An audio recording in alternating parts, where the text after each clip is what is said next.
Yes sir.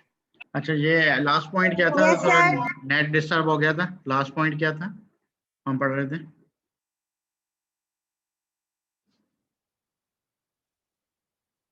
नहीं याद आपको भी? सर इंटर्नशिप रिपोर्ट के बारे में बताने लगे थे आप। हाँ जी, वो तो मैं बता रहा था। कहाँ तक पढ़ लिया था इंटर्नशिप रिपोर्ट? एंड पॉइंट क्या मैंने डिस्कस किया था? इंटर्नशिप का बताया था, मतलब कि इंडस्ट्री ने मार्क्स लगाने होते हैं, फिर वही हाँ जी, हाँ ऑफिशियल जी। होते हैं। उसके चल बाद चले इंटर्नशिप बेटा, के वाले उसके से बाद दो मैं इंपॉर्टेंट कंटिन्यू चीज़ें करता बतानी हूँ। थी उसके इसमें बाद सर। इंटरनेट डिस्टर्ब हो गया था थोड़ा सा। तो उसमें ये था कि इंटर्नशिप रिपोर्ट बनानी कैसे है, उसका क्या प्रोसीजर होगा। मैं बता रहा था कि आपने कॉपी पेस्ट या कट पेस्ट नहीं करनी, अपनी तैयार करें। इसमें आपके 50 मार्क्स हैं, तो ये 50 मार्क्स आपने ज़ाया नहीं करने। इसमें यह है कि अगर कॉपी पेस्ट करेंगे, कट पेस्ट करेंगे तो उसका पता लग जाएगा, क्योंकि आपसे वाइवे में भी क्वेश्चन होने हैं और उसी रिपोर्ट में से होने हैं। हमने वही रिपोर्ट ओपन करके आपसे फिजिकल वो क्वेश्चन करने हैं। अगर आपने खुद वो रिपोर्ट बनाई होगी तो आपको वो सारे क्वेश्चंस के आंसर क्लियर होंगे।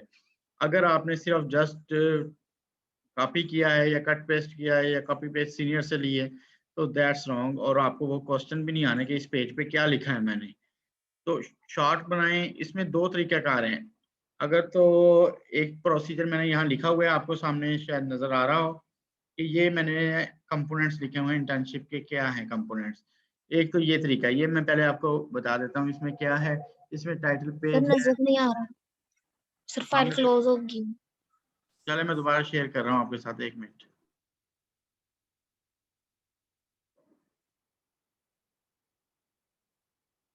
अब आ रहा है नजर? यस सर आ रहा है। जी अच्छा, इसमें ये कंपोनेंट्स आपको नजर आ रहे होंगे। कुछ कंपोनेंट्स सामने लिखे हुए हैं, ये इंटर्नशिप रिपोर्ट के हैं। तो इसमें टाइटल पेज है और सेकंड प्लेजरिज्म है, एक्नॉलेजमेंट है, लिस्ट ऑफ अपेंडेजेस है, इफ डाटा सर्वे टाइप है कि टाइप डाटा सर्वे फिगर्स की फॉर्म में देना है या टेबल की फॉर्म में देना है या कैसे करना है, उसको एब्रीविएशन कैसे देनी है, और उसमें कि हेडिंग सब हेडिंग कैसे, डिटेल कंटेंट्स कैसे देने हैं, ये कुछ चीज़ें हैं। उसके बाद इंट्रोडक्शन है और ऑब्जेक्टिव हैं। इनके बारे में मैं ब्रीफ कर देता हूँ आपको, ये क्या चीज़ें हैं सारी। उसके बाद मेथोडोलॉजी है, रिजल्ट एंड डिस्कशन है। तो ये कंक्लूजन है, समरी टाइप है ये रिजल्ट एंड डिस्कशन। ये आपका ओवरऑल प्रोसीजर है how to prepare internship report. तो इसमें कुछ जो पहले 6 के हैं कंटेंट्स हैं वो प्रीलिमिनरी कंटेंट्स हैं, और जो असल इंटर्नशिप रिपोर्ट स्टार्ट होती है वो इंट्रोडक्शन से होती है, जो 1 पॉइंट लिखा हुआ है नीचे आके। तो जो फर्स्ट हैं तो उसमें टाइटल पेज है। टाइटल पेज पे आपने, title page mean first page, जिसको मैं कह रहा था कि आप चेंज करके वैसे ही प्रेजेंटेशन बना लेते हैं, that's wrong. Presentation he sorry, internship report बना लेते हैं कट पेस्ट करके। तो टाइटल पेज पे आपका, जहां आप वर्क करके आए, जिस इंडस्ट्री से या जिस ऑर्गेनाइजेशन से, रिसर्च के इंस्टीट्यूट से, उसके बारे में, टाइटल पेज के बारे में उसका मोनोग्राम लगा होना चाहिए। एक तरफ जीसी यूनिवर्सिटी का मोनोग्राम और एक तरफ उस इदारे का या उस ऑर्गेनाइजेशन का या उस इंडस्ट्री का वो मोनोग्राम हो, मेंशन हो। दूसरा है कि उस ऑर्गेनाइजेशन की थोड़ी सी डिटेल हो कि कहाँ आपने इंटर्नशिप की, और अगर आपको वहाँ कोई प्रोजेक्ट मिला या कोई प्रोजेक्ट में आपने काम किया है या किसी भी कोई टाइटल तो मिला होगा जिस पे आपने वर्क किया है, उस टाइटल को भी उस टाइटल पेज पे मेंशन करना है। और आपकी अपनी बीएस डिग्री भी उस टाइटल पेज पे मेंशन होगी कि आप बीएस कर रहे हैं अभी। और ये इंडस्ट्री का, अपनी यूनिवर्सिटी का नेम, डिपार्टमेंट का नेम और डिपार्टमेंट मोनोग्राम, ये सारी चीज़ें टाइटल पेज पे मेंशन होनी चाहिए।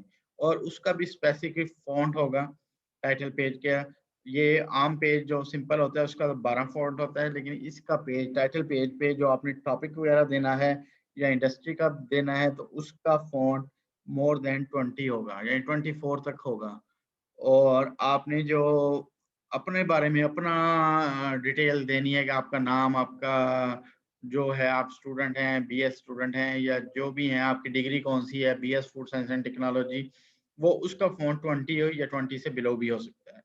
तो जो टाइटल होगा या इंडस्ट्री का नेम होगा वो आपने बोल्ड करके लिखना है। और मोनोग्राम भी उस इदारे के, उस ऑर्गेनाइजेशन के और अपने यूनिवर्सिटी के मेंशन करने ज़रूरी हैं। तो उसके बाद एक पॉइंट लिख, ये तो हो गया टाइटल पेज। उसके बाद एक हो गया प्लेजरिज्म पॉलिसी, जिसको कहते हैं कि plagiarism mean cut and paste, copy paste, या आपने एक उसमें हल्फिया बयान देना होता है कि मैंने कोई कट पेस्ट या कोई कॉपी पेस्ट या मैंने चोरी मटेरियल नहीं किया किसी का, मैंने अपना काम खुद किया है और उसी की इंटर्नशिप रिपोर्ट आप प्रिपेयर कर रहे हैं। ये एक प्लेजरिज्म पॉलिसी के अंदर एक हल्फिया बयान होता है। यानी एक जो रूल है प्लेजरिज्म का वो है कि 20% से वो कम होना चाहिए। किसी भी जो आपकी फाइल है या जो आपका डॉक्यूमेंट है उसमें 20% से प्लेजरिज्म ज़्यादा नहीं होना चाहिए। तो आजकल जो सॉफ्टवेयर आ रहे हैं वो टर्निटिन है, TURNITIN, टर्निटिन, जो प्लेजरिज्म को डिटेक्ट कर लेता है कि इसमें कितने परसेंट है। अगर आप हमें सॉफ्ट कॉपी देंगे, ज़ाहिर है हम वो सारे उस यूनिवर्सिटी की तो नहीं चेक कर सकते, जैसे आपकी 3-4 क्लासेस सेक्शन हैं, सबकी नहीं कर सकते, लेकिन उसमें कोई 3-4 एक क्लास से या 5-6 एक क्लास से कर सकते हैं, ताकि आपको पकड़ने के लिए कि कोई चोरी तो नहीं की किसी ने। तो उसमें पूरी क्लास में तो ज़ाहिर है 60 से अबव स्टूडेंट होंगे, तो उसका प्लेजरिज्म चेक करना बड़ा मुश्किल है, लेकिन जो पकड़ा गया वो फिर गया। तो इसमें है कि कट पेस्ट नहीं करना। तो तीसरा है एक्नॉलेजमेंट। एक्नॉलेजमेंट मीन्स के आप यूनिवर्सिटी को भी एक्नॉलेज करेंगे कि उनको आपने, उस इदारे ने आपको इंटर्नशिप के लिए भेजा है, और जहां आपने की है उस इदारे को भी एक्नॉलेज करेंगे। जिस सुपरवाइजर के अंडर आपने काम किया उसको भी करेंगे, या ओवरऑल जिसने आपकी हेल्प की है इन 10 वीक्स की इंटर्नशिप में, आपने उनको एक्नॉलेज करना है कि इन लोगों ने मेरी हेल्प की है। वो होता है एक्नॉलेजमेंट सेक्शन। उसके बाद है 4th नंबर डाटा ऑफ सर्वे या लिस्ट ऑफ टेबल फिगर वगैरह। यानी जो आपने अपने डाटा इकट्ठा किया है, टेबल बनाए हैं या फिगर्स बनाए हैं, या list of abbreviation. Abbreviation mean कोई आपने शॉर्ट चीज़ें लिखी हैं और उसको कंप्लीट फॉर्म में भी लिखा है, वो एब्रीविएशन होती हैं, तो उनकी भी लिस्ट बनाई है अंदर। वो आपने स्टार्ट में देनी है कि किस पेज नंबर पे कौन सा टेबल है और किस उस पे कौन सी फिगर है। उसके बाद है लिस्ट ऑफ अपेंडिस, यानी इसमें यह है कि कोई एक्स्ट्रा वर्क या कोई परफॉर्मा आपने वहाँ काम किया है, यानी जो आप अपनी इंटर्नशिप रिपोर्ट में नहीं देना चाहते, कोई एक्स्ट्रा चीज़ relevant to your internship work, वो आप कंसीडर करते हैं एक्स्ट्रा है लेकिन आप देना चाहते हैं, उसको प्रेजेंट करना चाहते हैं, तो उसको अपेंडिक्स में आप ऐड कर सकते हैं एंड पे, लेकिन उसके पेज काउंट नहीं होते, बस 9 पेज रिक्वायरमेंट, उसको अपेंडिक्स कहते हैं। और उसके बाद यहाँ ये तो थी आपकी बेसिक जो प्रीलिमिनरी रिक्वायरमेंट। अब है कि जो मेन रिक्वायरमेंट है इंटर्नशिप रिपोर्ट की, वो है इंट्रोडक्शन।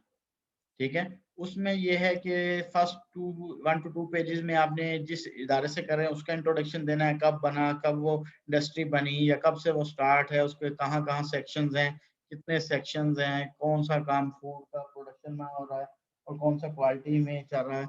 इस हवाले से आपने उस इंडस्ट्री की डिस्कशन करनी है पहले स्टार्ट में। ठीक है, तो उस इदारे को आपने एक्सप्लेन करना है, और आखिरी 1-2 पैराग्राफ या 1-2 पेज पे आपने अपना प्रोजेक्ट जो वहाँ कर रहे होंगे उनके बारे में थोड़ा सा डिस्कस करना है, उसकी प्रोजेक्ट की इंपॉर्टेंस बतानी है। पहले इंडस्ट्री के इंट्रोडक्शन, फिर आपका जो अपना वर्क है उसका इंट्रोडक्शन, ये इंट्रोडक्शन सेक्शन में आएगा। उसके बाद ऑब्जेक्टिव। ऑब्जेक्टिव मीन जो आप वहाँ प्रोजेक्ट कर रहे हैं उसका मकसद क्या था आपका करने का, या उस इदारे ने आपको वो प्रोजेक्ट क्यों अलॉट किया था, उसके मेन पॉइंट्स क्या थे, उसको क्या अचीव होना था, उस प्रोजेक्ट का क्या फायदा होना था इंडस्ट्री को या आपको या ओवरऑल मुल्क को। तो वो ऑब्जेक्टिव आपने बयान करने हैं कि आपने you gain knowledge about practical work. ठीक है, ऑब्जेक्टिव आपने बनाने हैं उस प्रोजेक्ट के, इंटर्नशिप के ऑब्जेक्टिव नहीं लिखने आपने, आपने जो आप वहाँ काम करेंगे, आप अपना वर्क करेंगे, उसके ऑब्जेक्टिव लिखने हैं। उसके बाद मेथोडोलॉजी है।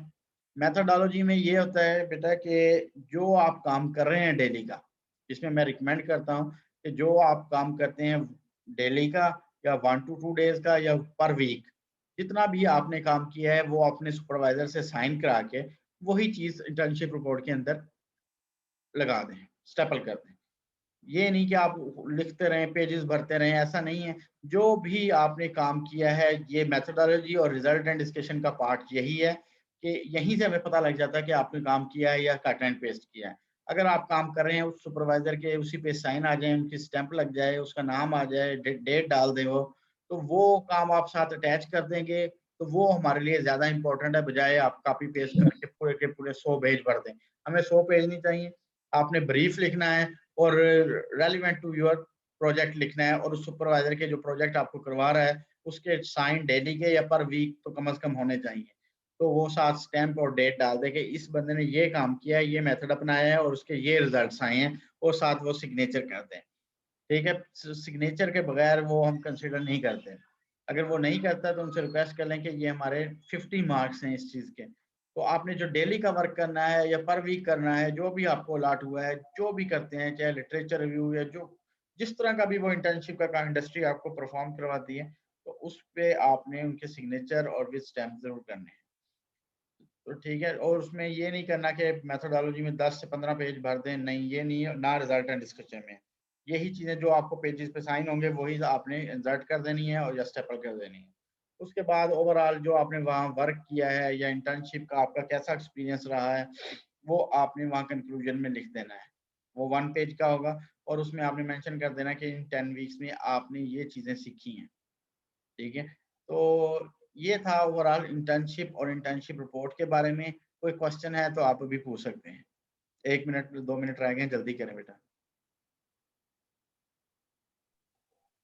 सर ये मेथोडोलॉजी और रिजल्ट एंड डिस्कशन ये मतलब एक ही इकट्ठे में लिख लेंगे इसके बारे में, वर्क बेटा हो ये गया इकट्ठे और भी लिख फिर सकते हैं, अलहदा भी मैं कह रहा हूँ इसको लिखने नहीं आपने, जो काम आपने डेली का किया है, किस मेथड से किया है, जो भी मेथड से किया है, या प्रोटीन कर रहे हैं या आप मॉइस्चर कर रहे हैं या फैट कंटेंट कर रहे हैं वहां जाके, या कोई भी चीज कर रहे हैं, वो आपने वहां मेंशन कर देनी है, साथ ही रिजल्ट मेंशन कर देने, ये इस तरीके से किया था और ये रिजल्ट आए थे। तो उसमें ये है कि ये रिजल्ट, और साथ ही जो आपका सुपरवाइजर होगा उससे सिग्नेचर करवा लेने, इस दिन मैंने ये काम किया था, इस दिन मैंने ये काम किया था। उससे ये हो जाएगा, हमें कंफर्म हो जाएगा, एक तो आपकी अटेंडेंस कंपलसरी कंफर्म है कि आप थे वहां प्रेजेंट, और दूसरा ये है कि वो रिजल्ट ऑथेंटिक हो जाएंगे, हम आपके नंबर नहीं काट सकते। जी बेटा। सही हो गया। Thank you. और कोई क्वेश्चन?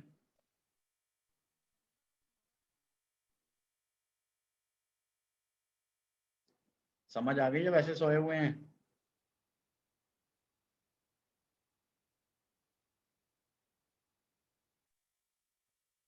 सर ये सिग्नेचर वगैरह मतलब जिसने वर्क किया उसने नहीं करवानी, या फिर मतलब या एंड पे हाँ जी बेटा, आवाज कट रही है आपकी। बेटा समझ नहीं आई। पहले तैयार किया हुआ है कि हमने ये काम किया, बेटा जो भी किया है ना आपने, सिग्नेचर करा के अपनी मतलब जिस रिपोर्ट में दिन लगा हमने देना है। कोई मैंने खुद काम चेक करना है करना जैसे। है, अगर मुझे वहां से क्लियर हो गया हर चीज तो नंबर आपके नहीं कटेंगे इंशाल्लाह।